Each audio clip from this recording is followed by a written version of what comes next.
Glad to be joined now by CBS Sports senior NFL writer Pete Prisco, who's doing his off-season wheelings and dealings on CBSSports.com and has his latest mock draft up, which we'll get to in a second.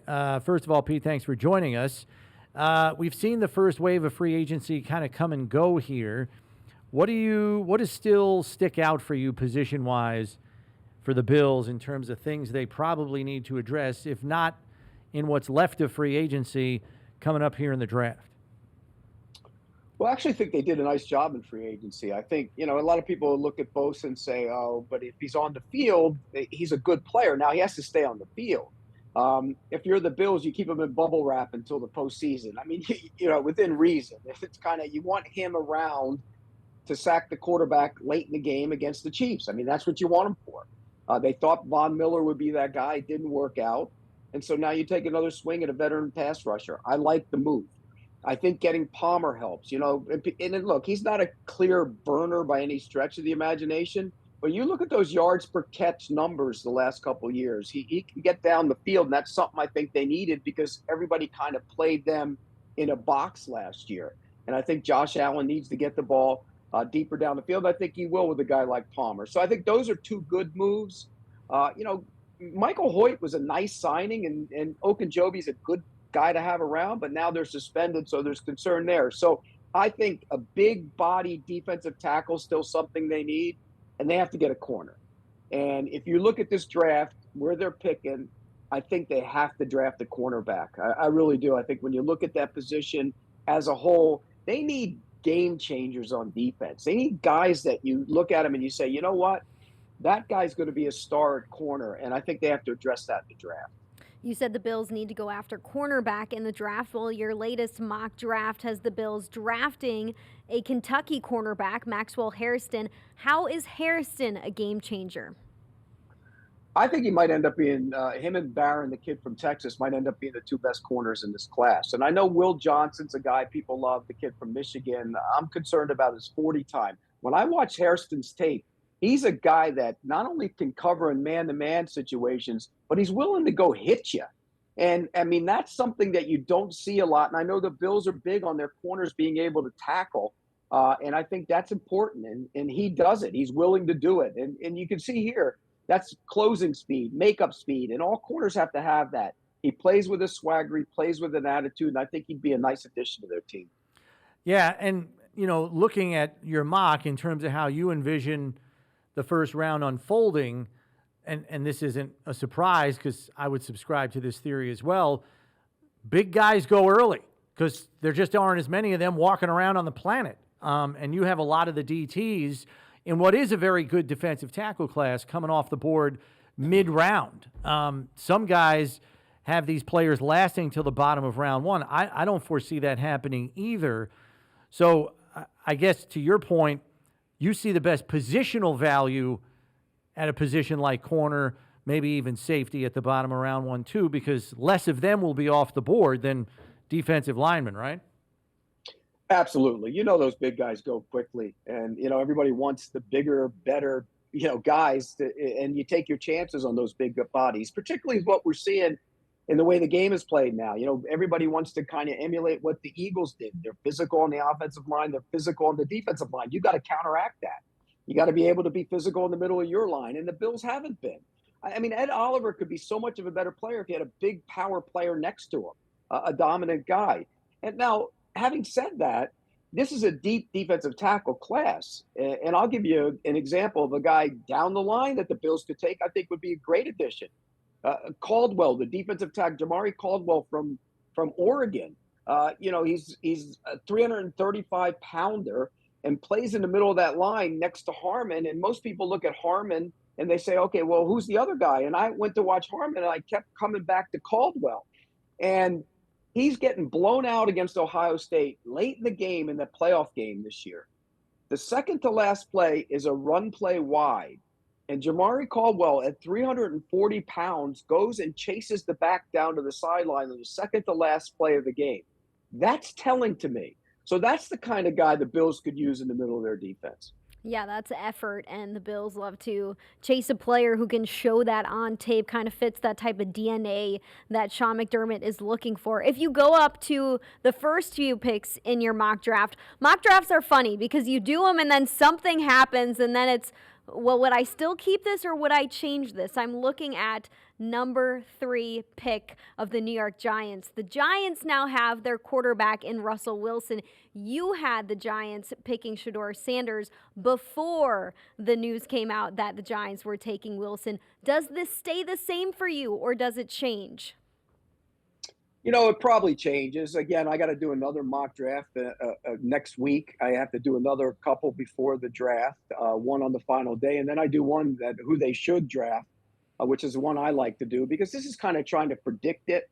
And when I do it, I like to do it based on what I think they should do. I put myself in the role of GM for every team, and I think that's the one I have the most fun with. This one, first one, I put names out there. You try to figure out what guys are looking for. You hear some information around the league, and you try and do it. Now, if I'm the Giants, I don't think this takes me out of the Shedeur Sanders situation. It just doesn't. And here's why. If I believe he can be a franchise quarterback, and I don't know where they stand on that, but if they truly believe that, then I still think you have to pick him. If they made these moves with the idea that they think the Browns might take him and they won't get a chance at him, then you kind of give yourself having 2 veteran quarterbacks. There's nothing that says they can't get rid of Jameis Winston. I mean, they paid him $4 million this year, but you can take a hit if you want to go get Shedeur Sanders and you don't want him around. So I don't think it takes them out of it if they have a belief in Sanders. Now, that part we don't know. These kind of send out the signals that they don't believe in Sanders, but you never know. Maybe they think the Browns are going to take him at 2. Yeah, which kind of caters to my next question because your guess is as good as mine as to what the hell Cleveland's doing because a lot of times they do the exact opposite of what we all think they should do, but they moved all of Winston's money to make it easier to move on from him as soon as next year, which would lead you to believe that they're seriously eyeing quarterback now going forward. Plus, Winston's not going to be ready to play anyway off the Achilles re-injury. So are they going quarterback too, all pulling out all the stops to do that? You mean the Browns at number 2? The Browns, yeah. With Watson's injury. Yeah, absolutely. Watson, yeah. But here's the other part of that equation. Could the Browns take Carter, pair him with Myles Garrett, and give yourself a 1-2 combo in a division where you got to knock down Joe Burrow and Lamar Jackson, and then come back and wait until after the draft and make a move to go get Kirk Cousins, who knows Kevin Stefanski and knows the offense very well. I mean, that's another possibility. Yeah. So, yeah, there are, they have to address quarterback. I don't think there's any question now whether they do it at 2, whether they do it, through free agency still, or try and sign, maybe go get Kirk Cousins, or come back into the draft and get another quarterback. Because I think there's some guys in the second, third round that are going to be interesting guys in the NFL. I think Kyle McCord from Syracuse is one of those guys. I think Quinn Ewers from Texas is another one of those guys. So I think you can come back and address that position if you want to try and do something like that. In doing a mock draft, you have to watch so much tape on these guys. Is there one player or 2 players that you've absolutely fallen in love with that you really can't wait to watch at the next level? Well, I think when you look at Travis Hunter, I mean, the things that he can do on both sides of the ball are phenomenal. And I initially thought he would be a corner. And because I think the position value, it used to be significantly more. It's not anymore because I think the wide receiver game has changed, and the way the game is played, the value of that position has really gone up. But I think he can be a special wide receiver, and I think he can be a special corner.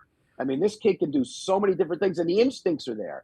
And more than that, he loves football. I mean, there are stories about him when he was a teenager going to 7-on-7 camps, even though he wasn't there with a team, and trying to hook up with teams to play.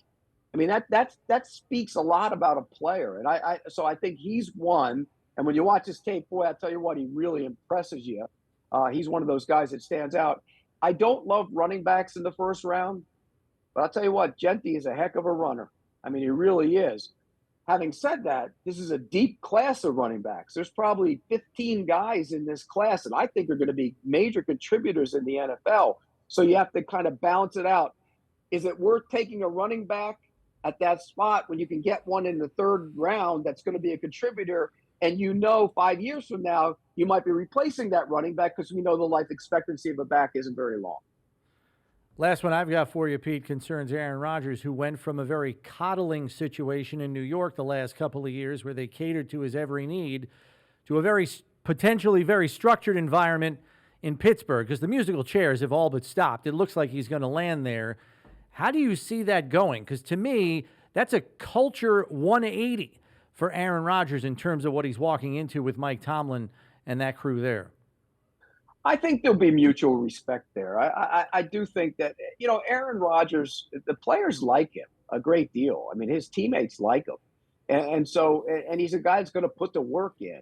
And Mike Tomlin, I think, will be okay with that. As long as you put the work in and do the things that you're supposed to do, then I think Mike Tomlin will be okay with it. The things that rub Mike Tomlin the wrong way is when you don't put the work in and when you don't show up and do your job. And I think Aaron Rodgers does that. Now, there were times last year you hear he changed plays when they were sent in. You're not going to be able to, Mike Tomlin's not going to put up with that.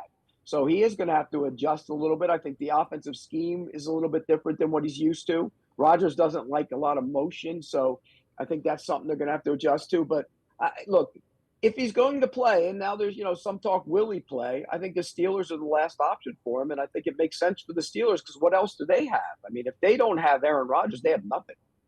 Yeah, and dovetailing off of that, J.J. McCarthy, it seems like the Vikings are looking at him as the guy who's going to take over this next season. But J.J. McCarthy, speaking this week to Kay Adams, said, hey, I haven't been told that. What are you hearing about how the Vikings are approaching J.J. McCarthy? I think they want him to be the guy, and they were impressed with him last summer before he got hurt. In fact, that was going to be a battle to see who won the job. And when you draft up, don't forget they traded up, and it wasn't far. I think they only traded up one, but they did make a move to go get him. And so they want him to be the quarterback. The question is where is he from a health standpoint? He says he's on, everybody at this time of the year is perfectly on pace to be ready for the season. We know that the operation was great. The rehab has been going well. And then the reality comes, some of them don't make it back. But I think that's the thing with him is the health. Where is he? Is he healthy? Can he do the things that he did before? Because we saw him during the season. Remember, they had a sideline shot of him, and he looked like he weighed about 150 pounds. And so that was concerning. But if he can get back to where he was, I think that the plan is for him to be the quarterback. Pete, thanks for the time as always. I do share your affinity for Jamari Caldwell. Hell, I'd take the whole Oregon defensive line if I could with him and Birch. Birch might end up going in the first round, by the way. Keep an eye on that. Oh, all right. That's an impressive player. He was the number one recruit in the country when he came out, and he's a big power end. He kind of reminds me a little bit of Russo. That's what he kind of reminds me of, a little bit. Yeah, so keep an eye on that. He might end up at the back end of the first round somewhere. Yeah, I like that whole crew. Pete, thanks for the time. As always, we appreciate it. We'll catch up with you down the line. You got it. Take care.